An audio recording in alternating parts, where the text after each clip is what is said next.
So தேவைகள் காப்புகள் நடத்துனாங்களா? நடத்துனாங்க. இன்றைக்கி அறநெறிகளும் அறிவு நிலை படிகள்னு சொல்லக்கூடிய அந்த எழுதி போட்டுடலாம். அது மட்டும். ஸோ தேவைகள் என்பது, அதாவது ஒரு மனிதன் உடல் உயிர் மனம் இந்த மூன்றோட வாழணும் அப்படின்னா தேவைகள் 3 காப்புகள் 3 அப்படின்னு சொல்லி தேவை எதுக்குன்னு சொல்லியிருப்பாங்க. உணவு, பசி, இந்த மாதிரி நம்ம வாழ்க்கையில் வாழக்கூடிய ட்ரெஸ்ஸுன்றதுலேருந்து எல்லாமே. காப்புகள்ங்கிறது நம்ம வாழக்கூடிய எல்லா உயிருக்கும் பொதுவானது காப்பு. இப்போ என்ன விசேஷம்னு கேட்டிங்கன்னா, முதல் 6 தத்துவம் எல்லா உயிருக்கும் தேவை, இந்த உலகத்தில் இருக்கக்கூடிய எல்லா உயிருக்கும் தேவை. ஆனால் இப்போ இனி வரக்கூடிய 6 தத்துவமும் மற்ற உயிரினங்கள், அதாவது 5 அளவுக்கு மேற்பட்ட நமக்கு தான் தேவையுடைய, வேறு எந்த உயிரினத்துக்கு தேவையில்லை. எப்படி அப்படின்னு கேட்டிங்கன்னா, அறநெறிங்கிறது ஒரு புலி ஒரு மானை அடிக்கும்போது அறநெறி பார்த்தா அடிக்கும், கொஞ்சம் சிரிச்சுக்கிட்டே நான் அடிச்சுக்கிறேன் அப்படின்னு அடிக்காதுல்ல. அப்போ அதுக்கு என்ன தேவையில்லை அப்படின்னு கேட்டால் அதோட உணவு. அப்போது எல்லாரும் எங்களை கேள்வி கேட்பாங்க, என்னென்னா இப்போ உயிரினங்கள்லாம் ஒன்று அடித்து சாப்பிடுது, இதெல்லாம் பாவம் இல்லையா அப்படின்னு கேட்பாங்க. ஆனால் இயற்கையோட சிஸ்டத்தில் அதுகளுக்கெல்லாம் சமைக்க தெரியாது, ஜொமேட்டோவில் ஆர்டர் பண்ண தெரியாதுல்ல, ரொம்ப முக்கியம் தானே. அப்போ அதுகளை பொறுத்தளவுக்கு அது என்ன செய்யும், அதுகளுக்கு எது உணவோ அதை சாப்பிடும். இப்போ ஒரு மாடு புல்லாக சாப்பிட்ற போது நமக்கு ஒன்றும் பிரச்சனையாக தெரியல. அதுவே ஒரு புலி கட்டாயமாக ஒரு மானை அடிக்கும்போது நமக்கு தோணுது என்னென்னா அது ஒரு உயிர் பிழைக்கிற மாதிரி. நம்ம அதை பார்த்தோம்னா கூட நமக்கு ஒரு ரொம்ப இதாக இருக்கும். அந்த மான் மட்டும் தப்பிச்சிச்சுன்னு வச்சுக்கோங்க, நமக்கே ஒரு சந்தோஷமாக இருக்க மாதிரி இருக்கும். ஆனால் அப்படி நம்ம பார்க்க முடியாது. இறைவன் எப்போதுமே எல்லா விஷயத்துலையுமே ஒரு பேலன்ஸ்டாக வச்சுருக்காரு. நமக்கு முந்தி இருந்து அது வாழுது. அப்போ அதுக்குள்ளே ஏதாவது மாற்றம் வந்துச்சா? இல்லை, இன்னைக்கு வரைக்கும் அதான் நடந்துட்டுருக்கு. இப்போ என்ன கொஞ்சம் மாற்றங்கள்னு எடுத்துக்கிட்டால் என்ன, இப்போ எல்லாம் கூட்டமாக சேர்ந்து சிங்கமோ புலியோ எதிர்த்து சண்டை போடுது. அதையும் நம்ம பார்க்குறோம், சந்தோஷமாக நம்மளும் பார்க்குறாங்க. பார்த்தீங்கன்னா ஊட்டி மலையில் யானைகளின் அட்டகாசமானது. ஊட்டி மலைக்கு யாருக்கு வச்சுருந்தது ஒன்றும் இல்லை, அங்கே போய் தங்கி இருந்து அதோட இடத்துல வாட சொன்னது யார்? சுற்றி பார்த்தீங்க, ரைட்டு. இன்னைக்கு பணப்பயிர்னு சொல்லக்கூடிய தோட்டத்தை ஃபுல்லாக போட்டு அதுக வாழ்விடத்துக்குள்ளே போய் நம்ம தோட்டம் போட்டு இப்போ அது அட்டகாசம் பண்ணுதாம்மா. நம்ம கம்ப்ளைண்ட் பண்ணிக்கிட்டு இருக்கோம், பேப்பரில் வருது. அப்போது யாராவது எங்கே அந்த மலைப்பிரதேச டீப் ஃபாரஸ்ட்டில் வாழ வேண்டிய உயிரினங்கள் வாழுது, பாம்பாக இருந்தாலும் எதுவாக இருந்தாலும் வாழுது. அப்போ அதது பிளேஸில் அது வாழும்போது மனிதன் அதோட இடத்த நோக்கி, அங்கேருந்தாலும் நம்ம வந்தோம். மலையும் முதல்ல குறிஞ்சி முல்லை மருதம் நெய்தல் பாளையம் சொல்லுவாங்களே, அப்படி மலையும் சார்ந்த இடத்துக்கும் மலையும் காடும் சார்ந்த இடத்துக்கும் காட்டுக்கு அடுத்து நிலமும் சார்ந்த இடத்துக்கு வரும்போது இப்போ தான் நம்ம என்ன செய்வோம், மனிதன் விவசாயங்கிற விஷயத்துக்குள்ளே வந்தான். அப்படி இருக்கும்போது மீண்டும் அந்த இடத்துக்கு போகிறது எந்த விதத்தில் நியாயம் இருக்குது, எந்த லாஜிக் இருக்குது? அப்போது நம்மை பொறுத்தளவுக்கு நாம் அங்கே போனதெல்லாம் சுற்றி பார்க்க போனோம், சந்தோஷமாக இருந்தோம், அங்கே இருக்கக்கூடிய இதுகளை கிடைச்ச பழங்கள் எல்லாத்தையும் அனுபவித்தோம், ரைட்டு. ஆனால் அங்கேயே வாழ்விடமாக மாற்றணும் பாருங்க. காட்டப்புறம் அழிச்சிட்டு இன்றைக்கி என்ன பண்ணியிருக்கோம், இந்த நிலச்சரிவுலேருந்து இத்தனை பிரச்சனைக்கு என்ன காரணம் அப்படின்னா முழுக்க அங்கே எல்லாத்தையும் இது பண்ணிவிட்டு நாம் இப்போ மெல்லமாக அந்த தேயிலை தோட்டங்கள் இதெல்லாம் போட ஆரம்பித்தோம். அப்போ அது என்ன காரணம், அதுக்கு இவ்வளோ முக்கியத்துவம் கொடுக்குது கவர்மெண்ட்டு மழையை அழித்து போடுறதுக்கு? அது 99 வருஷ கான்ட்ராக்டுங்க. ஒவ்வொரு எஸ்டேட்டும் கவர்மெண்ட்டில் அந்த எஸ்டேட்டுக்கு கொடுக்குறாங்கன்னா 99 வருஷம் கொடுக்குறாங்க. நாங்கள் இருந்த ஒரு பழைய காலத்தில் ஆஃபீஸ் ஒர்க் பண்ணும்போது அந்த ஓனருக்கு அங்கே ஒரு 2 இடம் இருக்குது, 100 ஏக்கருக்கு மேலே வச்சுருக்காரு. எல்லாமே 99 வருஷம். அவர் என்ன உள்ளுக்குள்ளே ஃபாரஸ்ட் இதெல்லாம் பார்ப்பானுங்க, இருந்தாலும் அவங்க பண்ணிக்கிறது தான் அப்படி இருக்கும். அப்போது இந்த இடத்துல என்னென்னா அறநெறிகள் என்பது என்னென்னா, உங்களுக்கு தெரியும், அறம் என்பது ஒரு வாழ்வின் நோக்கத்தில் 2 விஷயம் சொல்லியிருப்பாங்க. ஒன்று இறை உணர்வு, இன்னொன்று அறநெறின்னு சொல்லியிருப்பாங்க. இறை உணர்வு என்பது என்னென்னா இயற்கையை உணரணும், அதன்படி நடக்கணும், அதுதான் அறநெறி, வேறு ஒன்றும் இல்லை. இறை வழிபாடுங்கிற வார்த்தை இந்த விடிய நேற்று புறம் ஜக்குன்னு குதிச்சுட்டு நிறைய பேர் எங்கே போயிருக்காங்கன்னு தெரியல, தூங்கிட்டு கிடக்குறாங்களா இல்லை எங்கேயாவது ஓரமாக வீட்டுக்குள்ளேயே தூங்கிட்டு இருக்காங்களான்னு தெரியாது. ஆமாம். அப்போது இதெல்லாம் அவங்க என்ன நினைக்கிறாங்க, இந்த இரவு முழிச்சிருக்கணும், இந்த இரவு முழிச்சிருந்தா நம்ம நேரடியாக எங்கே போக போகிறோமா, திறந்து வச்சுருக்காங்க நமக்காக. நடத்துனவரே போகிறாரான்னு தெரியல, நம்ம சொர்க்கத்துக்கு போகிறோம்னு மாதிரி சொல்லுவாங்க. இந்த சமயங்களில் நாம் மௌனமாகவும் தவமும் செய்யக்கூடிய நேரமாக செய்யலாம், அதை எடுத்துக்கலாம். மற்றபடி இதில் ஒரு 3 படம் பார்த்துட்டு அந்த படத்தில் இருக்கக்கூடிய பிரச்சனைகள் உள்ளே கொண்டாந்துட்டு நம்ம நிறைய பேர்கிட்ட பேசி எல்லாம் பண்ணும்போது என்னன்னா அது நமக்கு ஆப்போசிட்டாக மாறும். இந்த சமயத்தில் இயற்கையிலேருந்து வரக்கூடிய எனர்ஜி நல்லாயிருக்கும், இல்லைன்னு சொல்லலை. ஆனால் அது சாதாரணமானவர்களுக்கு இது கட்டாயமாக தேவை, அதனால் கோயிலுக்கு போகிறாங்க, ரைட்டு. நீங்கள் எதுக்கு அந்த ரிஸ்க் எடுக்கணும்னா வேண்டாம் அப்படிங்கிறார். அதை தான் நம்ம மௌன காலத்திலே பார்க்குறோம். சரி, இப்போது இந்த தேவைகளை பொறுத்தளவுக்கு பசி, தாகம், வெப்ப மாறுதல், கழிவு பொருட்களின் உத்வேகம் அதை படித்தோம். அடுத்து இப்போ நம்ம வந்து காப்புகள் பார்த்தோம். அதில் வேற்றுயிர் பகை, இயற்கை சீற்றம், தற்செயல் விபத்து பார்த்தோம். இப்போ அறநெறிகள்னு பார்க்கும்போது ரொம்ப முக்கியமாக ஒழுக்கம், கடமை, ஈகை. வேலை பார்த்தே உங்களுக்கு தெரியும். இது யாருக்காவது ஆடு மாடுக்கு தேவையான ஒழுக்கம் தேவையா இருக்குது. ஒரு ரோட்டில் போயிட்டு இருக்கும்போது ஒரு நாய் வந்து குறுக்க வந்துருச்சு. உடனே அப்படியே நிறுத்திட்டு வண்டியை நிறுத்திட்டு அது பார்க்குது, அது நகர்ந்தா குலைக்குது, இவனும் சத்தம் போடுறான், போட்டு சத்தம் போடுறான், அதுவும் நின்றுட்டு இருக்கு. கடைசியில் மெதுவாக அமைதியாக சொல்கிறான், நாய் துரத்தாதுன்னு தெரியுது, சொல்கிறான், போய் ட்ரெஸ்ஸை போட்டு வந்து என்கிட்ட சண்டை போடுக்கலாம். நான் எங்கே போய் ட்ரெஸ்ஸை போட்டு வந்து சண்டை போடுவேன், அவனுக்கு பிரச்சனையை பாருங்கள். ஸோ எங்கேயுமே பார்த்தீங்கன்னா நம்ம அந்த ஒழுக்கம், கடமை, ஈகை என்று வந்தாலே கூடி வாழக்கூடிய மனிதனுக்கு தேவையானது.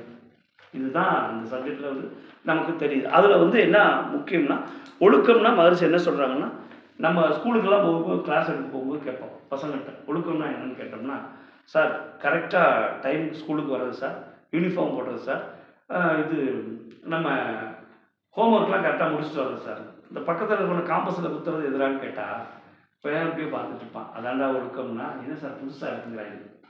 ஸோ முதல்ல சொல்கிறாங்க ஒழுக்கம் என்பது எந்த வேற ஐந்தறிவுக்கு உட்பட்டதில்லை, 6வது அறிவு மனிதனுக்கு கூடி வாழணும். அவன் இணையும் போது எதுக்காக கூடி வாழ்ந்தான்? அவன் ஒரே காரணம் தான், உணவுக்காகவும் பாதுகாப்புக்காகவும் தான் சேர்ந்து வாழ்ந்தான். அப்போ இந்த உணவுக்காக வாழ்ந்தவன் இப்போ ஒரு வேட்டையாடுறான்னா அவன் எல்லாத்தையும் பகிர்ந்துக்கிட்டான். அதுதான் ஒழுக்கம் அவனை பொறுத்தளவு. எல்லாரும் கூட்டாக சேர்ந்து வேட்டையாடுறோம், எல்லாம் பகிர்ந்துக்கிட்டோம். எங்கே அந்த பிரச்சனை வந்துச்சு அப்படின்னு கேட்டிங்கன்னா, இந்த கூட்டாக வேட்டையாடினவெல்லாம் இவனுக்கு கொஞ்சம் கொஞ்சமாக அந்த பலமானவன் இருந்தால் பாருங்க, இந்த வேட்டையாடுற பலமானவன், இளமையானவன், அவனுக்கு அதிக பங்கு கொடுக்க ஆரம்பித்தாங்க. ஏன்னா அவன் வந்து டைரக்ஷன் பண்ணால் அந்த அனுபவத்தில் இதெல்லாம் பண்ணதுனால அவனுக்கு அதிகமாக பங்கு கொடுத்தாச்சு. இப்போ பங்கு கொடுத்தோடனே அவனுக்கு என்ன ஆகிப்போச்சுன்னா அவன் தலைவர்ங்கிற ரூபத்துக்கு வந்தான். இங்கேருந்து தான் பிரச்சனையே உருவாச்சு. இப்போ தலைவர் என்ன செய்யணும், அடுத்த தடவை வேட்டையாட போகும்போது இவன் போகலை, இவனுங்கெல்லாம் வேட்டையாடிட்டு இருந்தாங்க, பங்கு கொடுக்கல. இப்போ அவன் என்ன பண்ணா, நான் தானே உங்களுக்கு எப்போதும் தலைவன், ரைட்டு வேட்டையாட வந்தால் தலைவன், நீ சும்மா உட்காந்தா எப்படி கொடுக்குறன்னு பார்த்தான். அப்போ அவன் என்ன பண்ணா, இவனுக்கு சாதகமான ஆட்களை கொஞ்சம் பேர்த்த வச்சு இப்போ அவங்கள அடக்கலாம். இப்போ என்னாச்சுன்னா அவங்களாம் இவனுக்கு லேபராக மாறிட்டாங்க. இப்படித்தான் தொடர்ந்துச்சு. இது சொன்னார்ல ஒருத்தர், பண்ணையாரெலாம் கட்சி ஆரம்பித்தாங்க முதல், இப்போ கட்சியில் பண்ணையார் கட்சியில் இருக்கவங்களும் பண்ணையார மாட்டாங்க அப்படின்னா இருப்பாருங்க. அவர் சொன்னது மாதிரி இப்போ இருக்கவங்களாம் வசதியாக இருக்கவங்களாம் எப்படி ஆகிட்டாங்க அப்படின்னா, அந்த ஆளுமை மற்றவங்கள்ட்ட வசதி இல்லாமலும் வேலை வாங்க சொல்கிறாங்க. அப்படி தானே இன்றைக்கி முதலாளித்துவம்ன்ற ஒன்று வந்துச்சுல, கேபிட்டலிசம் சொல்லக்கூடிய விஷயம் வந்தது அப்படித்தான். அப்போது இந்த இடத்துல ஒழுக்கம், கடமை, ஈகை என்பது என்னென்னா, ஒரு கம்பெனியாக இருக்கட்டும், நிர்வாகமாக இருக்கட்டும், இன்னைக்கு ஸ்டேஜாக இருக்கட்டும், பழைய ஸ்டேஜாக இருக்கட்டும், எப்போதும் உழைக்கக்கூடியது எல்லாமே கிடைக்க வேண்டியது பொதுன்னு நினைக்கணும். அதுதான் அதில் உள்ள முக்கியமான விஷயம். அந்த பொது இல்லாததுனால இந்த ஒழுக்கம் ஒருத்தருக்கு என்ன அப்படின்னு கேட்டால், மற்றவங்களுக்கு துன்பம் தராத செயல். கடமை என்பது என்ன அப்படின்னு கேட்டால், முக்கியமாக ரெண்டு விஷயத்த முக்கியமாக சொல்கிறாங்க. ஒன்று, உடலாற்றல் கொண்டும் அறிவாற்றல் கொண்டும் செய்ய வேண்டியது கடமை. இப்போ நமக்கு என்ன கடமை? ஒரு நம்ம வீட்டு குழந்தைக்கு ஸ்கூலுக்கு போகுது, அதுக்கு என்ன கடமை? நல்லா படிக்கணும், திறமையாக படிச்சுட்டு வரணும், எல்லாம் எழுதணும். இப்போ ஒரு வீட்டில் இருக்கக்கூடிய கணவருக்கு என்ன பொருள் ஈட்டுதல், வீட்டு பாதுகாப்பு, மனைவிக்கு குழந்தைகள் பார்த்துக்கிறது, ஒருவேளை அவங்களும் ஒர்க்குக்கு போகிறாங்கன்னா அவங்களும் ஒர்க் பார்க்குறாங்க, அது இல்லாமல் அவங்களோட சுற்றம் எல்லாம் கடமை. இப்போ ஆளாளுக்கு ஒரு ரோல் தெரியுது, அந்த ரோலை மீறி நம்ம போகும்போது தான் நமக்கு பிரச்சனை வருது. அப்போ அந்த கடமைங்கிற விஷயத்தில் உடலாற்றலாலும் மன ஆற்றலாலும் நம்ம தொடர்ந்து செய்ய வேண்டிய காரியங்கள் இது. 3வது என்னன்னு கேட்டிங்கன்னா, கொடுக்கக்கூடிய தன்மை, ஈகைன்னு சொல்கிறாங்க. ஒழுக்கம், கடமை, ஈகை, இதுதான் இந்த அறநெறிகள்னு சொல்லக்கூடிய. அறம் என்பது நிச்சயமாக என்ன வார்த்தையில் சொல்ல வர்றாங்கன்னா, பொதுவாக நம்முடைய அறங்கிற வார்த்தைக்கு அர்த்தம் என்ன, இயற்கையின் வழியே இறையுணர்வு பெற்று செயல்படுவதுன்னு சொல்கிறாங்க. அதுக்கு முன்னாடி நம்ம செய்வோமா? யாருக்காவது நம்ம ஒரு உதவி பண்ணுறதா இருந்தாலும் டக்குன்னு நமக்கு வராது. ஏன் வராது? இவனுக்கு செஞ்சு என்ன பண்ண?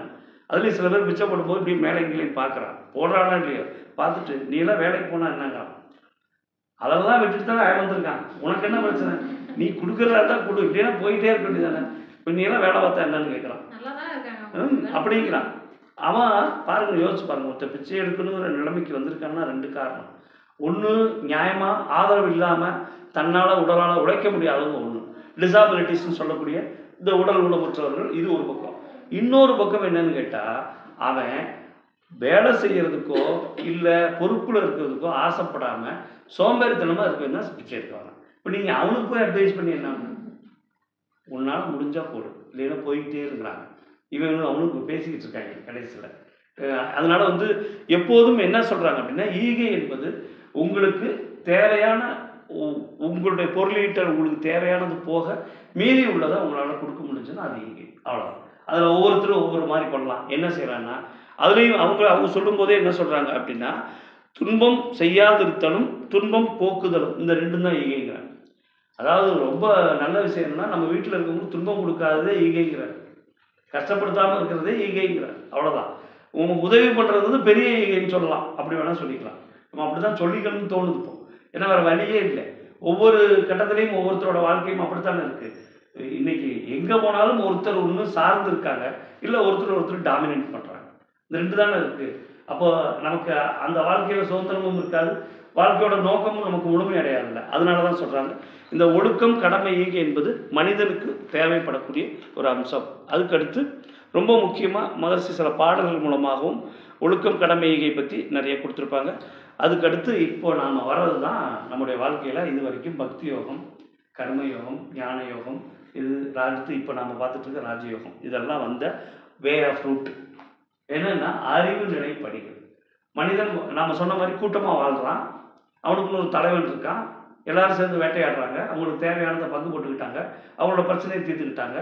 வாழக்கூடிய வாழ்க்கைக்காக குகைகளில் வாழ்ந்துட்டு இருந்தவங்க மெல்ல என்ன பண்ணாங்க, சில மரங்களை பயன்படுத்தி சில இதுகளை பயன்படுத்தி குடில் மாதிரி அமைச்சாங்க, அதில் வாழ்ந்தாங்க. இப்படி கொஞ்சம் கொஞ்சமாக வாழ்ந்து மனிதன் ஒரு கட்டத்துக்கு வரும்போது இப்போ மனிதனுக்கு என்ன ஆச்சுன்னா, இந்த இயற்கையை பற்றிய தேடல் வந்துச்சு. இயற்கையை பற்றி தேடல் வந்தது. அதாவது எப்போ அவன் வந்து விவசாயத்தை தொடங்கிட்டானோ அப்பயே வந்துருச்சு.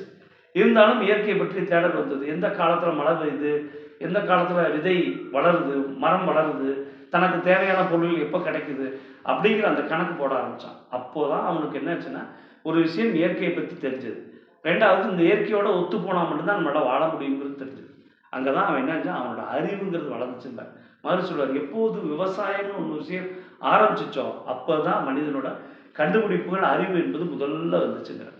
ஏன்னா இயற்கையில் நடக்கக்கூடிய விஷயங்களை பார்க்கும்போது இது வந்து இந்த இந்த மரமோ அல்லது செடியோ இது வளருது, இது குறிப்பிட்ட காலத்தில் பழம் தருது, அப்போ நாமையே அதை செய்யக்கூடாதுன்னு ஆரம்பித்தான் பாருங்க. அங்கே ஆரம்பித்தது தான் விவசாயங்கிற ஒரு விஷயமே தொடங்குச்சுங்கிறாங்க.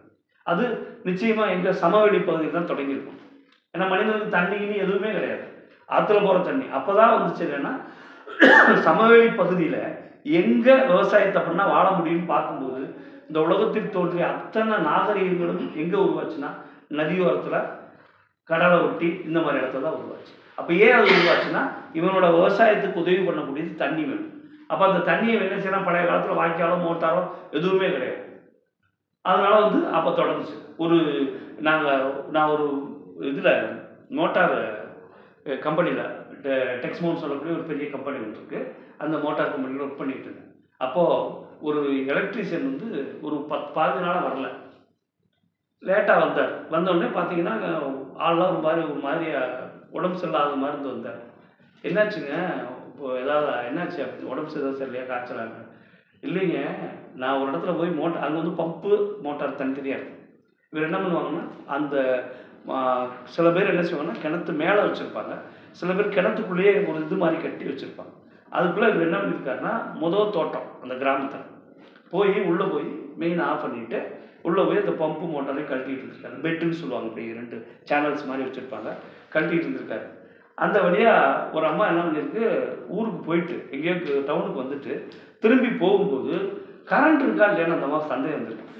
இந்த உள்ள கழட்டிட்டு இருக்கா, இந்த அம்மாவுக்கு சந்தேகம் வந்துச்சு. பார்த்துருக்கு, முதல் தோட்டத்தில் பார்த்தா லைட்டில் எதுவும் எரியல. சரி, ஒரு வேலை, ஏன்னா உங்களுக்கு தெரியும் இலவச கரண்ட்டு. இந்த மாதிரி என்ன பண்ணியிருக்குன்னா, சரி கரண்ட் இருக்கா இல்லையான்னு பார்க்குறதுக்கு மெயினை தூக்கி விட்டுருக்கு. லைட் எரியுது அங்கே, ஆனால் தொம்முன்னு சவுண்டு கேட்டுருக்கு எங்கே கிணத்துக்குள்ள. இது மெல்ல உள்ளே பார்த்துருக்கு, மெக்கானிக் மோட்டாரோடு உள்ளே விழுந்துட்டான். அதை கழட்டிக்கிட்டு இருந்தவன் அப்படியே உள்ளே விழுந்துட்டான்.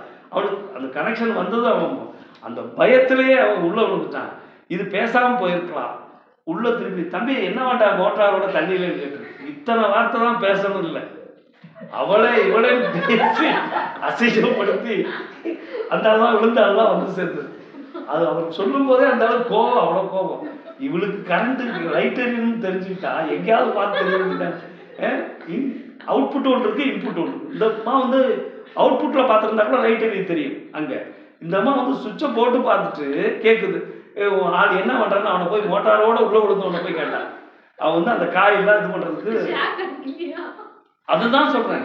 இந்த ஆள் மெயினை தான் ஆஃப் பண்ணியிருக்கோம்னு சொல்லிட்டு அந்த ஒயர்லாம் கழட்டி விட்டுட்டு இந்த மோட்டாரை கழட்டுறதுக்கு இந்த ஸ்பேனர் போட்டுட்டு இருந்துருக்காரு. அந்த ஒயர் சேனல் இருக்கும். ஆமாம், அதை கழட்டி விட்டுக்கிட்டு இருக்கும்போது தான் வந்துருச்சு இந்த இந்த சத்தம் வந்துச்சு பாருங்க. இந்த பம்பு கழட்டிட்டு மோட்டார் கழட்டும் போது அந்த சத்தத்திலே இருந்தாலும் பயந்துட்டார்.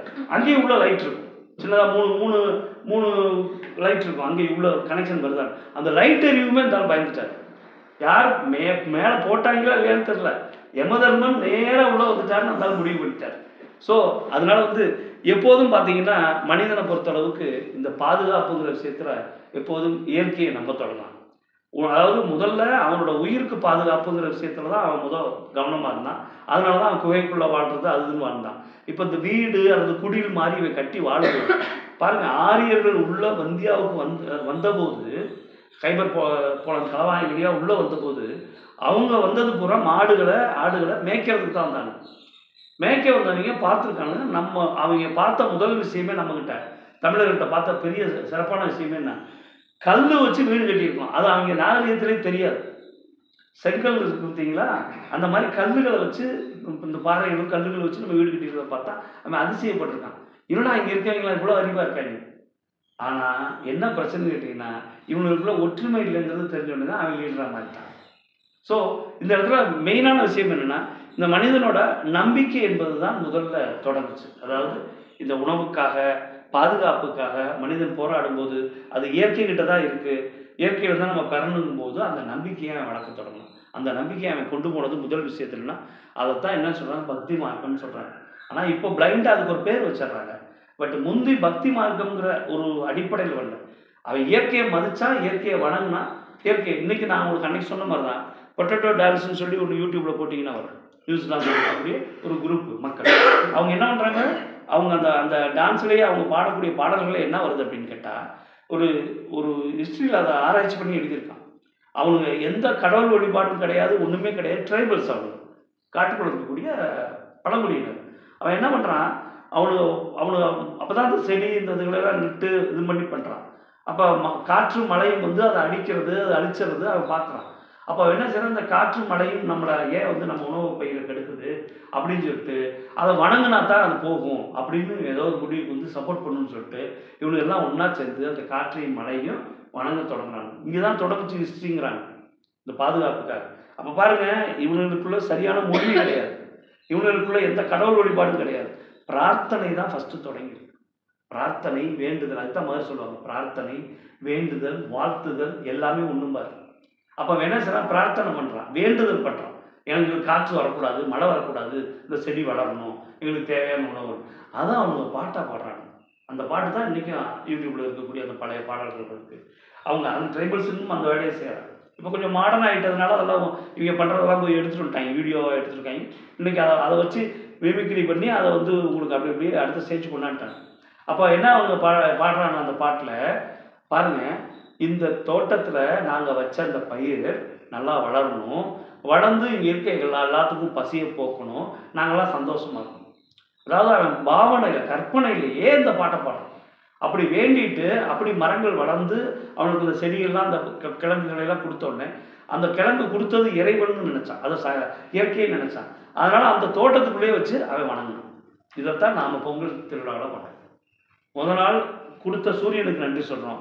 அடுத்த நாள் அந்த அறுவடை திருநாளான அந்த அறுவடையில் நம்ம பெற்றதெல்லாம் கொடுத்த உதவினா அந்த மாட்டுக்கு உள்ளுக்குள்ள இருக்கக்கூடிய எல்லா உயிரினங்களுக்கும் அது பயன்படுத்த ஏறு கலப்பா அத்தனையும் கொண்டு போய் கொடுக்குறோம். அதே தான் அவங்க ஆரம்ப காலத்தில் பண்ணியிருக்காங்க. ஸோ அதனால் என்ன சொல்கிறாங்க அப்படின்னா, நம்பிக்கை வழியில் இயற்கையை மனிதன் எப்போ மதித்தானோ அப்போ தொடங்கணுங்கிறாங்க. ரெண்டாவது என்னென்னு சொல்கிறாங்கன்னா, இந்த நம்பிக்கையை ஏற்றுக்கொண்டாச்சு. இன்றைக்கே நம்ம வீட்டில் நம்ம இந்த இது சாமி கொண்டு படையெல்லாம் போடுறதுக்கு பண்ணிகிட்டு இருப்போம். மெல்ல குட்டிஸ் இந்த மாதிரி குட்டிஸ் வரும் உள்ள வந்து பார்க்கும். நம்ம ரொம்ப அவசரமாக சின்சியராக வேலை பார்த்துட்ருப்போம். வந்து ஏதாவது பார்க்கும், என்னடா இடையில என்னென்னமோ வச்சுருக்காங்க, இவங்களாம் தின்றுவாங்க, நம்ம விட்டு போயிடுவாங்கன்ட்டு மடக்குன்னு எடுத்துகிட்டு அது வட்டு போய் சாப்பிடுது. திரும்பி வருது, நல்லா தானே இருக்குது, அப்படி திரும்பி வருது. பார்த்துட்டீங்க, நீங்கள் என்ன செய்கிறேன்னு கேட்குறீங்க, இந்த அப்படின்னு கேட்குது. சாமி கண்ணை குத்திடும், அப்புறம் வந்து தான் நீ எடுத்துக்கணும். அந்த குழந்தை இப்படி பார்க்குது, சாமியை பார்க்குது, அம்மாவை பார்க்குது. யார் லூஸ்? ஏற்கனவே தின்னப்ப சாமி குத்தலை. எல்லாம் நம்ம அப்பா மாதிரியே விட மாட்டாங்க. அதனால கும்பிட்டு தான் பண்ணணும் அப்படின்னு சொல்லி அதுங்க கேட்குது. அப்போது நான் அதுகிட்ட நீங்கள் என்ன சொல்கிறீங்க? விளக்கம் சொல்கிறீங்க. என்ன விளக்கம்? படையல் போட்டு சாமி கும்பிட்டு தான் சாப்பிடணும், இல்லை சாமி கண்ணை குத்திடும். சாமி ஏற்கனவே எடுத்துகிட்டு போனப்போ சாமி கண்ணை குத்தலை. இப்போ சாமி லூஸா? இதை பற்றி எதுவுமே தெரியாமல் வாழ்ந்துட்டு இருக்க அம்மா லூஸா? குழந்தை யோசிச்சு சிரிச்சுக்கிட்டே நிற்குது. போ, சாமி இப்படி தான் தருவேன் கண்டிப்பாக சொல்லி சண்டை நடந்துட்டு இருக்கு. இப்போ இதைத்தான் விளக்கம்னு சொல்கிறாங்க. என்னென்னா, இயற்கை என்பது எந்த ரூபத்தில் இருக்குது தெரியல, பட் இயற்கையை மதிக்கணும்னு மனிதன் புரிந்து கொண்டான். அப்போ அவனுக்கான உணவுங்கிறது ஒரு மனிதனுக்கு அவன் ட்ரெஸ் போட்டுக்கிட்டானோ இல்லை அவனுக்கு வீடுன்னு ஒன்று இருந்துச்சோ அதுக்கு முன்னாடி அவனுக்கு தேவை பசிக்கான உணவு. அந்த உணவுக்காக தான் அவன் போராடணும். அதனால உணவை தெய்வம்னு சொல்லுவாங்க தமிழில். அதாவது எப்படி எந்த வார்த்தையில் சொல்லுவாங்கன்னா, தமிழில் அழகான ஒரு வார்த்தை இருக்குது. உணவுன்னு கூட சொல்ல மாட்டாங்க, உணாவேன்னு தான் சொல்லுவாங்க. உணாவே தெய்வம் தான் சொல்லுவாங்க. உணாவே தெய்வம் தான் தமிழில் உள்ள அழகான வார்த்தை. அதுக்கு எதுக்காக சொல்கிறாங்கன்னா, மனிதனை உயிரோட வாழ வைக்கிறதுக்கு, உயிரோட வச்சுக்கிறதுக்கு உணவு தானே தேவை, காற்று தண்ணிக்கு அப்புறம். அதனால் அந்த உணவை தெய்வம்னு மதிக்கக்கூடியதை நம்ம சொல்லுவாங்க. அதே போல் பசி பிணி அப்படிங்கிற வார்த்தையை பயன்படுத்தும். இப்போ என்ன இவங்கள்ட்ட முக்கியமான விஷயம் என்னென்னா, இந்த அடுத்து பக்தி மார்க்கம்னு சொல்லக்கூடிய வரும்போது இந்த வேண்டுதல் எல்லாம் பண்ணாங்க. அதற்கு பிறகு என்ன பண்ணாங்க? இடம் மாறினாங்க. இப்போது இதில் இருக்கவங்க இப்போ ஒரு ஆத்தோரமாக வச்சு வழிபாடு எல்லாம் பண்ணுறாங்க. இப்போது அந்த வழிபட்டவங்க என்ன செய்கிறாங்க? அந்த இடத்துல ஒரு மேடை மாதிரி ஒன்று அமைச்சு அதில் இந்த கிடைச்ச பொருளை பூரா படைச்சு வணங்கிட்டு அவங்க எடுத்தாங்க, சாப்பிட்டாங்க, எல்லாம் பண்ணாங்க. இப்போ என்ன ஆகுது அப்படின்னு கேட்டால், இந்த மேடை மாதிரி இருக்கிற இடத்த விட்டுட்டு வேற ஒரு இடம் போகிறாங்க. ஏன் அப்படின்னா அவங்களுக்கு தெரியாது, இவங்களை பொறுத்தளவுக்கு சீசனில் விளைவிக்கக்கூடியதெல்லாம் தெரியாது. இப்போ இவங்க இந்த பக்கம் இந்த பகுதியில் இருக்காங்க, இந்த பகுதியில் இருக்கக்கூடியதை இவங்க விவசாயங்கிற அடிப்படையில் ஏதோ ஒன்று பண்ணாங்க, அதில் கிடச்சிச்சு. இப்போ என்னாச்சுன்னா, இந்த மழை காலம் மாற்றெல்லாம் நடக்கும்போது இவங்களுக்கு இங்கே கிடைக்க மாட்டேங்குது. ஏன்னா மழை தண்ணி, ஆற்றுல தண்ணி ஒன்றா தானே. அப்போ ஆற்றுல தண்ணி ஓடக்கூடிய இடமா பார்க்கும்போது இவங்க அப்போ தான் மனிதன் பிரிஞ்சு வளர தொடங்கும். எப்படி ஆப்பிரிக்கா கண்டங்களில் இருந்ததாகவும் அப்படியே பிரிஞ்சதாகவும் நம்ம தமிழ் அர்த்தத்தில் என்ன சொல்கிறாங்க அப்படின்னா, நம்முடைய இந்த குமரி கண்டத்தை சொல்லும்போது அது மொத்தமாக இருந்தது. அந்த பிரியும் போது, கண்டத்திட்டுகள் பிரியும் போது அதுதான் ஆப்பிரிக்கா கண்டமாக போனதாகவும் இது குமரி கண்டம் வந்ததாக அப்படி சொல்கிறாங்க. இப்போ வட்டமாக இருக்கக்கூடிய பகுதி இப்படி பிரியும் போது அந்த பக்கம் ஒன்றா அப்படியே நகர்ந்து போனதாக சொல்கிறாங்க. அப்படி பார்க்கும்போது ஏன்னா நம்ம இதில் அதை பார்த்தீங்கன்னா எப்படி கண்டுபிடிக்கிறாங்கன்னா, மகரிஷி என்ன சொல்கிறாரு? அதிகமாக உயிரினங்கள் வாழ்ந்த பகுதியில் அந்த கடல் நீர் உப்பாக இருக்குங்கிறார். ஏன்னா அந்த உயிரினங்கள், அந்த அமைப்பு, அந்த கடல் தண்ணியோட அமைப்பு, இப்போது நதி இப்படி கடலை நோக்கி போகுதுன்னா அந்த வழியாக தான் மனிதன் அந்த நதி எங்கெல்லாம் போகுதோ அதை நோக்கி தான் வாழ்ந்திருக்கான். அந்த நதியை ஒட்டி தான் அந்த பக்கமாக வாழ்ந்திருக்கான். அப்போ அந்த நதி ஓடக்கூடிய பாதையில் மனிதன் வாழ்ந்திருக்கும் போது அந்த பகுதி எந்த பகுதி அந்த தாழ்வான பகுதியோ அங்கே இருக்கக்கூடிய கடலில் தான் என்ன செய்யுது, இந்த கழிவுகள்லாம் உள்ளே போய் சேருது. அப்போது நல்லா இருந்த தண்ணி ஆரம்பத்தில் உப்பு தண்ணியாக மாறுறதுக்கு காரணம் என்னென்னா இந்த உயிரினங்களோட கழிவுங்கிறாங்க. அப்படி பார்க்கும்போது பார்த்தீங்கன்னா, நீங்கள் ராமேஸ்வரத்தில் அந்த தண்ணி, கடலோட தண்ணி எவ்வளவு கொடூரமாக இருக்குன்னு ஒன்று தெரியும். அப்படி உப்பாக இருக்கும். நீங்கள் குளிச்சுட்டு உள்ள 2-3 தடவை முங்கிட்டு வெயில் வெயில் பட்டுச்சுன்னா பிக்கும் உடம்பு. அதனால தான் என்ன செய்வோம், உடனடியாக அந்த 23 தீர்த்தத்தில் போய் நம்ம ஆளுங்க தீர்த்தம் குடிக்கிறதுக்காக தான் போல, இந்த பிச்சு தாங்க முடியல, அதுக்காக ஓடிருக்காங்க. அப்படித்தான் மேக்சிமம் அது மேலே ஊற்றிக்கிட்டு ஒரு அவங்கள்ட்ட குளிக்கிறதுக்கு இடையில ஒரு வச்சுருக்காங்க இடம். அதாவது இந்த கடலில் குளிச்சுட்டு நீங்கள் இந்த மாதிரி இதுக்காக. ஆனால் வேறு இடங்களுக்கு போகும்போது பார்த்தீங்கன்னா அவ்வளோ உப்பு இருக்காது. என்ன காரணம்? அதோட அமைப்புப்படி இந்த உயிரினங்கள் வாழ்ந்த பகுதியாகவும் இதில் இந்த கழிவுகள்லாம் அங்கே போய் ஒன்று சேர்ந்து அங்கே இருக்கக்கூடிய தன்மையும் பார்க்க முடியும். அப்போது இந்த இடத்துல என்ன சொல்கிறாங்கன்னா, பக்தி இயற்கையை நம்பினாங்க. இப்போ அவன் இடம் விட்டு இடம் நகரும்போது அவன் என்ன நினைக்கிறான், இந்த இடத்த விட்டு நம்ம நகர்றோம், இந்த இடத்த விட்டு வேறு இடத்துல விவசாயமோ அதுவும் போகும்போது அவன் அங்கே இருக்கக்கூடிய பொருள்கள் இதெல்லாம் எடுத்துகிட்டு போகும்போது இதெல்லாம் அவன் என்ன செஞ்சான், இந்த பக்தி, அதாவது இவனோட நம்பிக்கையின் அடிப்படையில் அதுக்கெல்லாம் உதவுதுன்னு நினைச்சான். அப்போ தான் என்ன செஞ்சாங்க, இன்றைக்கி கூட நம்ம என்ன செய்கிறோம், ஒரு கூட்டத்தில் ஒரு குரூப்பில் இருக்கவங்க குலதெய்வத்து அந்த குலதெய்வ கோயில் ரொம்ப தூரம் இருக்குது அப்படிங்கும்போதெல்லாம் என்ன செய்கிறாங்க, அந்த மண் எடுத்து வீட்டில் வச்சு அதை கும்பிட்றாங்க. அதுபோல் நம்ம கும்பிட ஆரம்பித்த போது தான், அதாவது இவனுக்கு உணவு தயாரிக்கக்கூடிய, உணவு தருவதற்கான அந்த சோர்ஸ் ஆஃப் டைப்பை பூராமே என்ன செஞ்சான், எடுத்து வச்சு வணங்க தொடங்கினான். அப்படி வணங்க தொடங்கினது தான் பக்தி மார்க்கத்துலேருந்து தொடங்கி அதுக்கடுத்து ஞான மார்க்கம்னு வருது. ஞான மார்க்கம் வரும்போது என்ன நினைக்கிறேன்னா, நம்ம இறைவன் நம்மளை படைத்தார் அப்படின்னா எந்த சாயலில் படைச்சிருப்பார்? இறைவன் ஒரு சாயலாகவும் மனிதன் ஒரு சாயலாகவும் இருப்பாங்க. இறைவன் படைக்கிறாருன்னா அவர் யார் மாதிரி படைப்பார்? என்னுடைய தந்தை என்னை இதுவாக என் தாய் தந்தை பெற்றாங்கன்னா என்ன அவங்க என்னைய மாதிரி தானே இருக்காங்க. அப்போ இறைவன் எங்களை நம்மளை படைச்சிருக்காருல்ல. அவன் பிளைண்டாக யோசிக்கிறான். என்னோட அப்பா அம்மா மாதிரி நான் இருக்கேன். அப்போது என்னை படைத்த இறைவன் எப்படி இருப்பார்? அப்போது நம்மளை மாதிரி தானே இருப்பார் அப்படின்னு கொடுத்த தோற்றங்கள் தான் என்ன செஞ்சுருக்காங்க. சிவபெருமானாக இருக்கட்டும், முருகனாக இருக்கட்டும், எல்லாத்தையும் கொடுத்தாங்க. விநாயகர் வேற கடவுள், வேற காரணங்கள், அது வேற. அப்போது இங்கே வரும்போது இந்த தோற்றங்கள் கொடுக்கும்போது சிவனை அவன் முதல்ல நம்ம சொன்ன மாதிரி இயற்கையாக வழிபடும் போது அரூபமாக தான் வழிபட்டான். அதற்கப்புறம் சிவனை வழிபடும் போது அவன் ஒரு பொருளாக வச்சு வழிபடும் போது தான் இந்த லிங்கம் அந்த மாதிரி விஷயங்களை கொண்டு வந்தோம். இன்றைக்கும் நீங்கள் சந்திரலிங்கமாக இருக்கட்டும், சதுரகிரி போனாலும் சரி, அங்கே இருக்க சந்திரலிங்கமாக இருக்கட்டும், இங்கே வெள்ளியகிரி போனாலும் சரி, அங்கேயுமே லிங்கம் என்பது சுயம்புவாக தான் இருக்கும். ஒரு கல் தான் இருக்கும், ஒரு சின்ன கல் தான் வச்சுருப்பான். அதை வச்சு தான் பூஜை பண்ணுவாங்க. அது சுயம்புன்னு சொல்லுவாங்க. நம்ம மாதிரி இந்த இது வச்செல்லாம் பண்ணது இவங்க பண்ணது யாருன்னா, வேதம் வந்த பிறகு இந்த லிங்கத்திற்கு அவங்க என்ன செஞ்சாங்கன்னா வடிவம் கொடுத்தாங்க. ஆனால் நாம் வணங்குனது வெறும் கல் இதை வச்சு தான் வணங்கும். இன்றைக்குமே நீங்கள் கீழடி ஆய்வுகளில் பார்த்தீங்கன்னா எந்த விதமான ஒரு வேல் கம்பு கூட இதில் இல்லை. எல்லாமே இயற்கையை வணங்குறதுக்கான அடிப்படையாக தான் நம்ம தமிழ் பண்பாட்டை பொறுத்த அளவுக்கும் சரி, நிறைய ட்ரைபல்ஸும் சரி இயற்கையை தான் வணங்குறாங்க. அதுதான் அவங்களோட அடிப்படையாக வச்சுருக்காங்க. அப்படி வணங்கினா அவங்க இடம் விட்டு இடம் பெயரும்போது அந்த பொருளை எடுத்துகிட்டு போனாங்க. அந்த பொருளை இவங்க ஒவ்வொரு பக்கம் பண்ணும்போது கடைசியாக அவங்க படம் வரைதல் என்பதெல்லாம் ஏறக்குறைய விவசாயத்துக்கு முன்னாடியே ஒரு மனம் சொல்லுவார் மனுஷன். ஒரு மனுஷன் தான் கண்ட காட்சியை சந்தோஷத்தை அடுத்தவனுக்கு சொல்லும்போது அவன் கீழே கிடந்த பொருள் எடுத்து அந்த பக்கம் இந்த பாறைகளில் ஓவியங்களாக வரைஞ்சது தான் ஓவியங்கள்னு சொல்லுவார். அதனால் அதுக்கப்புறம் பக்தி மார்க்கத்திலிருந்து ஞான மார்க்கம் என்று சொல்லக்கூடிய நிலைக்கு மனிதன் வந்தான். அதாவது தன்னுடைய கூட்டம், தன்னுடைய உணவு இதுக்காக பாதுகாப்பாக கொடுத்த இறைவனுக்கு வடிவம் கொடுத்தான். வடிவம் கொடுக்கும்போது இறைவன் எப்படி இருப்பார்னு பார்க்கும்போது நம்மை படைத்த இறைவன் அவர் சாயலில் தானே நம்மளை படைச்சிருப்பார். அப்படி முடிவோடு தான் கொண்டு வந்தது தான் நம்முடைய ஒரு இறைவனோட. முருகன்லாம் பார்த்தீங்கன்னா முருகனோட வடிவம்லாம் பார்க்கும்போது ரொம்ப ரொம்ப அந்த குழந்தைத்தன்மையும், அதுக்கப்புறம் பெண்களை இவங்க படைக்கும்போது பார்வதி இவங்களை படைக்கும்போது, ஏன்னா பராசக்தி காளிங்கிறதுலாம் கொஞ்சம் அந்த பக்கம் போயிடுறாங்க பாதுகாப்பு. இங்கெல்லாம் படைக்கும்போது வீட்டிலே பார்க்குறோம்ல, சாரி வாங்கி கொடுத்த அன்னைக்கு பார்வதியாக இருப்பாங்க, வாங்கி கொடுக்கலன்னா பராசக்தியாக மாறிடுவாங்க. ஸோ கேட்டதை வாங்கி கொடுக்கணும், மாறிடுறாங்க போட்டு மிதிக்கிறதுக்கு. அது நிறைய பேர் வெளியே சொல்கிறதுல அடியே வாங்கி பேசாமல் இருந்துக்கிறாங்க சத்தம்லாம். ஸோ இன்னைக்கு கோர்ட்டுகளே அதான பிரச்சனையாக இருக்குது. ஸோ அதனால் அதுக்கடுத்து என்ன பண்ணுறாங்க, இந்த வழிபாட்டு முறைகளை வடிவங்களை கொண்டு வந்து வணங்கினாங்க. கடைசியாக என்ன பண்ணாங்க, இந்த வடிவம் ஆரம்பத்தை யோசிக்கிறாங்க, இறைவன் நம்ம எப்படி வணங்க தொடங்கணும் அப்படின்னு. தொடங்கும்போது நம்ம இயற்கையைத்தானே வணங்கணும். இன்றைக்கி நம்ம இந்த தோற்றத்தை வணங்குறோமே அப்படின்னு பார்க்கணும். இந்த தோற்றம் அந்த இயற்கையோட அடையாளம் அப்படின்னு எடுத்துக்கும் போது தான் ஞான யோகம் வந்துச்சு. ஸோ இன்றைக்கி நம்ம பக்தியில் நம்ம சொல்லக்கூடிய மந்திரங்கள் எல்லாமே மந்திரங்கள் தான் முதல்ல தோன்றுச்சு. மனிதனோட வேண்டுதல், மனிதனோட அந்த விஷயங்கள் எல்லாமே முதல்ல தோன்றுச்சு. அதற்கு பிறகு தான் நம்ம எதை வச்சு வணங்கணும்னு பார்க்கும்போது அப்புறம் தான் ஒரு பொருளை கொண்டு வந்தாங்க. அந்த பொருள் தான் லிங்கம், அந்த மாதிரி கொண்டு வந்தாங்க. அதற்கு பிறகு தான் சிலை வந்துச்சு. ஆனால் நாமெல்லாம் நினச்சிட்ருக்கோம், இன்றைக்கெலாம் கோயிலுக்கு போகும்போது இந்த சிலைக்கு இந்த மந்திரம் சொல்கிறாங்க அப்படின்னு நினச்சிட்ருக்கோம். அந்த அர்த்தம் இல்லை. அதனால தான் முதல்ல சொல்லுவாங்க, நம்ம மந்திரங்களை மனசுக்குள்ள ஞானிகள் ஒரு தேவைக்காக அவங்க மனம் நினைக்கும் போது அந்த மனம் இந்த தேவையை எப்படி அடையலாம் இந்த பிரபஞ்சத்தில் அப்படின்னு நினைச்ச எழுத்துக்கள், வார்த்தைகள் தான் மந்திரங்கள். அந்த மந்திரங்களுக்குரிய தெய்வங்களை அவங்க படைச்சாங்கிறது.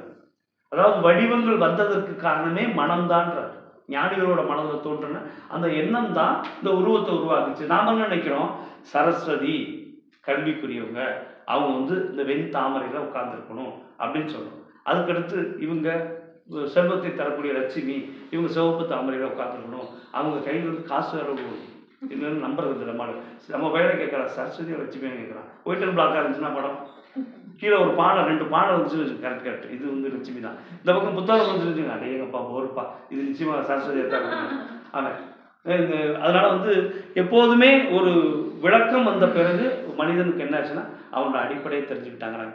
அப்போது இந்த இடத்துல அறிவு நிலைப்படிகள் வரும்போது மனிதன் நம்பிக்கை, விளக்கம், அதுக்கடுத்து கடைசியாக தான் அந்த முழுமை பேருங்கிற இடத்துக்கு வரும். ஸோ அதுதான் இந்த வாழ்க்கை தத்துவத்தில் அடிப்படையான விஷயம்னா தேவைகளில் தொடங்கி முழுமை பேருக்கு வந்தது காரணம் மனிதன் இயற்கையோடு ட்ராவல் பண்ணோம், அவ்வளோதான், வேற ஒன்றுமே கிடையாது. இதை நம்ம புரிஞ்சுக்கிறதுக்காக நம்ம என்ன செய்யணும், இப்போது பக்திங்கிற அடிப்படையில் இன்னைக்கு அப்படியே நின்று போயிட்டோம். நம்ம இப்போ சிலையெல்லாம் கொண்டாடிட்டு இருக்கோம். நம்ம சிலை வழிபாட்டே தான் இருக்கும். அந்த மந்திரங்கள் எதுக்கு ஞானிகள் உருவாக்குனாங்க அப்படிங்கும்போது உங்களுடைய மனதில் அந்த சிலையை வணங்கும் போது உங்கள் மனதில் தோன்ற வேண்டிய எண்ணங்கள் என்னன்னா, அந்த இப்போ முருகனை வணங்குறாங்க அப்படின்னா 2 காரணம். முதல் காரணம் செவ்வாய் தோஷம் உள்ளவங்கெல்லாம் முருகனுக்கு வச்சிருக்காங்க. ஏன் அந்த கடவுளுக்கு அப்படி ஒரு இதை ஃபிக்ஸ் பண்ணுறாங்க யோசிச்சு பாருங்க. கடவுளுக்கு போய் செவ்வாய் தோஷத்துக்கு அதிபதியாக அதில் கொண்டு போய் வைக்கிறாங்க அப்படின்னா அதுக்கான அவங்க காரணங்கள்லாம் கொண்டு போகும்போது ஆச்சரியமாக இருக்கும். இப்போது புதன் ஒரு கிரகம் ஒன்று எடுத்துங்க. ஒரு குழந்தைக்கு வந்து கொடி சுற்றி தொப்புள் கொடி சுற்றி பறந்துச்சுன்னு வச்சுக்கோங்க. உடனடியாக தாய்மாமனுக்கு ஆகாதுன்னு முடிவு பண்ணுறாங்க. இந்த தன்மை எங்கேருந்து வருது? தாய்மாமனுக்கும் இந்த ராசி அடிப்படையில் பார்க்கும்போது புதனுக்கும் தொடர்பு இருக்குமா? புதனுக்கு என்னடா பிரச்சனை வந்து அதுக்கு ஒரு கதையை சொல்லி வச்சாங்க. அவர் யாருன்னு கேட்டிங்கன்னா புதன் எப்படி பிறந்தாருன்னு சொல்கிறது. அதை சொல்லும்போது அவங்க அந்த உறவுகள் கட் பண்ணும்போது தாய்மாமன் உறவு ரொம்ப முக்கியமான உறவு. அது கட்டாகுதுனாவே என்ன அர்த்தம் அப்படின்னா ஒரு மனிதனுக்கு அந்த ஒரு குடும்பத்துக்கு கட்டாகுதுனாவே அங்கே அந்த ஆதரவு போயிடும். அவங்க நிற்கதியாக நிற்கிறாங்க அப்படிங்கிற ஒரு அர்த்தத்தை நம்ம அதாவது நான் சொல்லி இதுக்கு முந்தின சமூகம் நமக்கு அப்படி சொன்னாங்க. அப்போது அந்த கொடி சுற்றி பெறக்கூடிய குழந்தைகள் இந்த புதன் அம்சத்தில் பிரச்சனைன்னு சொல்கிறாங்க. அப்போ என்ன செய்கிறாங்கன்னா இந்த புதன் எப்படி பிறந்தாது, ஏன் இந்த இதை கொண்டு வர்றாங்கன்னு பார்க்கும்போது தான் அப்போ ஒரு கதை சொல்கிறாங்க நமக்கு. அதாவது ரொம்ப மிகப்பெரிய அழகன் சந்திரன். அதாவது நான் சொல்கிறது இப்போ தேய்பிற வளர்புறை இல்லாமல் சந்திரன் ஒரு தேவனாக இருக்கார். அப்படிப்பட்டவர் ஒரு யாகம் நடத்துகிறார். அந்த யாகத்திற்கு குரு போயிருக்கணும். மனுஷன் தனியாக அனுப்பிச்சி வச்சுட்டார். அந்த அம்மா குரு பத்திரியை தனியாக அனுப்பிச்சிட்டார். ஏற்கனவே வந்து சந்திரன் மிக அழகன். இவர் என்ன செஞ்சார், கொஞ்சம் அந்த யாகம் முடியும் போது அந்த அம்மா அங்கேருந்து போகலை. அந்த அம்மா அங்கேயே தங்கிடுச்சு. அவங்களுக்கு பிறந்த குழந்தை தான் புதன். இந்த மனுஷன் இங்கேயே குரு வந்து தன்னோட வேலையை பார்த்துருந்தார். இவர் இப்படி இருந்ததுனால தான் அந்த அம்மா அங்கே போயிருக்கு. ஸோ இங்கேயே ஒரு வேலையை பார்த்துருக்காரு. ஒரு கட்டத்தில் அந்த மாதிரி தன்னுடைய தேவகுரு அவருக்கு இவங்கெல்லாம் அவர்கிட்ட பாடம் கற்றுக்கிட்டவங்க நேராக வர்றாரு. அவனுக்கு சாபம் கொடுக்குறாரு. நீ ஒரு குரு துரோகி, எனக்கு நீ தீமை செஞ்சுட்ட, என்னுடைய மனைவியை யாகத்துக்கு அனுப்பிச்சி வச்சப்போ நீ என் மனைவியை நீ கவர்ந்துட்ட அப்படின்னு சொல்லிட்டு பேசி அந்தமா கூப்பிட்டு போயிட்டார். இப்போது இவரும் அந்தமா பிரிஞ்சுட்டார். இப்போ அவங்களுக்கு பிறந்த புதன் சொல்லக்கூடிய அந்த கிரகத்தை அவங்க கதையில் சொல்கிறாங்க. நம்ம புரிய வைக்கிறதுக்கா பக்தியில் அந்த புதன் சொல்லக்கூடிய கிரகம் இறைவன்கிட்ட போனார். என்னை சந்திரனும் ஏற்றுக்க மாட்டேங்கிறாரு, இந்த பக்கம் இவங்களும் ஏற்றுக்க மாட்டேங்க, குருபத்தினியும் குருவும் ஏற்றுக்க மாட்டேங்கிறாரு. நான் அனாதையாக இருக்கேன், நான் என்ன செய்யணும்னு கேட்கும்போது அவர் சொல்லியிருக்காரு, எந்த ஒரு மனிதனும் அவங்க 2 பேரும் செஞ்ச தப்புக்கு எந்த ஒரு மனிதனும் நீ இல்லாமல் ஒரு மனிதன் தன்னுடைய வாழ்க்கைக்கு தேவையான எந்த ஒரு அறிவு சம்பந்தப்பட்ட விஷயத்தையும் அடைய முடியாது. அதனால வித்தைக்கு அதிபதியாக நான் உன்னைய அடைக்கிறேன் அப்படின்ட்டார். இப்போ அது ஒரு பக்கம்னா இன்னொரு பக்கம் என்ன பிரச்சனைனா அவர் வரும்போது இவருக்கு சாபம் கொடுத்துட்டார். நீ இந்த குறிப்பிட்ட நாள் நீ அழிஞ்சு வருவேன்னு கொடுத்துட்டார். இப்போ இவர் வந்து கேட்கும்போது அந்த சாபத்தை நான் ஒன்றும் பண்ண முடியாது. அதனால தான் அவர் என்ன சொன்னார், ஒரு 15 நாள் நீ வளர்வரையாக இருப்ப, 15 நாள் தேய்வரையாக இருக்க அப்படின்னு சொல்லி கொடுத்ததாக. இந்த கதை நமக்குள்ளே ஃபிக்ஸ் ஆகுது. அவர் பண்ண துரோகம் அதுக்காக இவருக்கு பெற்ற இதுன்னு ஃபிக்ஸ் ஆகுதுல்ல. இப்போது அதை வச்சு ராசியை வச்சதெல்லாம் சொல்லும்போது நமக்கு இது சொல்லும்போது தெரியுது பக்தியில். இப்போ பக்தியில் இந்த மாதிரி அப்போ நமக்கு நம்மளை பொறுத்தளவுக்கு இந்த பக்தியில் கதைகளை சொல்லியே சொல்லி இப்போ கதைகளை நம்ப ஆரம்பிச்சிட்டோம். விஜய் மாதிரி வந்து ஒரு கதை சொல்லட்டுமாங்கிற மாதிரி கதையாக தான் போயிட்டுருக்கு. நீங்களுடைய அடிப்படை நம்பிக்கைகளை நம்ம விட்டாச்சுப்போம். எப்போ எல்லாம் வச்சுப்போம். அதனால தான் சொல்கிறாங்க என்ன அப்படின்னா இந்த 12 விஷயங்களும் மகர்ஷி கண்டுபிடிச்ச விஷயம். இந்த தேவைகள், காப்புகள், நம்ம அறிவு நிலைப்படிகள், இந்த ஒழுக்க கடமைன்னு சொல்லக்கூடிய விஷயம் எல்லாமே மகர்ஷி கண்டுபிடிச்சது. இந்த 12 தத்துவங்களும் சரியாக நம்ம ஓரளவுக்கு புரிஞ்சுக்கிட்டோம் அப்படின்னா நம்ம வாழ்க்கையில் சில அடிப்படை விஷயங்கள் நம்ம எதுக்காக பண்ணோம், ஏன் பண்ணோம், இந்த மனித பரிணாமத்தில் என்ன நடந்துச்சு அப்படிங்கிறது புரியும். அதுக்காக தான் அந்த அடிப்படை வச்சுருக்காங்க. ஸோ வாழ்வின் நோக்கம், வாழ்க்கை தத்துவம் அப்படிங்கிற விஷயத்தில் இந்த 12 தத்துவங்களை நமக்கு சொல்லிக் கொடுத்துருக்காங்க. ஓகேங்களா? ஏதாவது கேள்விகள் இருக்காதுல? இந்த மாதிரி ஏற்கனவே வாழ்வின் நோக்கம்ன்றது தான், சமுதாயம், வாழ்க்கையா இயற்கையா? இயற்கை தான். அதாவது 3 கட்டம் போடுவாங்க. இதை நீங்க மறந்துடுங்க. நல்ல கேள்வி தான். இது எப்போதும் மனிதனை பொறுத்தளவுக்கு 3 அம்சம். அவனை பொறுத்தளவுக்கு தான், அதாவது தான் மீன்ஸ் இது நீங்கள் இதை நினச்சிக்காதீங்க, ஈகோவாக நினச்சிக்காதீங்க. மனுஷன் அவன் வாழணும். அவன் வாழணும்னா ஃபஸ்ட்டு அவன் என்ன செய்யறான், முதல்ல இயற்கையை தான் அவன் வணங்கியிருக்கான். இந்த இயற்கையை தான் வணங்கியிருக்கான். இயற்கையோட தான் தொடர்பில் இருந்திருக்கான், தனி மனிதனாக இருந்தாலும். அதுக்கப்புறம் அவன் வந்து சமூகமாக வாழ்றான். அப்போ தான் சமூகமாக வாழும்போது தான் இப்போ என்ன விஷயம்னா இயற்கையோட ஒரு அம்சம் தான் சமூகம். அதனால தான் மகன் சொல்லுவார், எப்போதும் நீங்கள் வந்து மாதா, பிதா, குரு, அதுக்கடுத்து தெய்வம், அதோடு சேர்த்து ஆட்சியர்களையும் வாழ்த்திருந்தார். நம்ம எந்த ஆட்சியாக இருக்கட்டும் 1000 ரூபா கொடுக்கலங்கிறதுக்காக நம்ம அவங்கள திட்டக்கூடாது. அது வேறு விஷயம். நம்ம வீட்டுக்காரர் ஐடி சப்மிட் பண்ணிட்டு நாம போய் 1000 ரூபாய்க்கு இல்லைன்னா அசிங்கமாக இருக்காது? அசிங்கமாக இல்லைன்னா கண்டுபிடிச்சி விட்டாங்க. இப்போ வீட்டுக்காரர் சப்மிட் பண்ணுறாரு அப்படின்னா கட்டாயமாக நம்ம அவங்க அதை வச்சு ஃபெயில் பண்ணியிருக்காங்க நிறைய பேர்த்த. அப்போ இந்த இடத்துல இந்த தான் இயற்கை சமூகங்கிறது அதுதான் நம்முடைய இது. இப்போ இந்த சமூகத்தோடு வாழ்வதற்கான விஷயங்கள் தான் நம்ம கடைசி 6 தத்துவம் பார்க்குறோம். நம்ம இயற்கையோடு வாழ்ந்தபோது இது மட்டும்தான் இருந்துச்சு. மனிதனும் இயற்கையும் மட்டும்தான் இருந்தான். கூட்டமாக வாழ்ந்தான், சண்டை போட்டான், சந்தோஷம். அவனோட உணவு கிடைக்கும் போது பிரச்சனை இல்லை, உணவு கம்மியாக கிடைக்கும் போது ஒருத்தனை அடிச்சுக்கிட்டதும் நடந்தது. அப்போ இதெல்லாம் தாண்டி தான் இந்த அடிப்படை வருது. அதனால் அதை நம்ம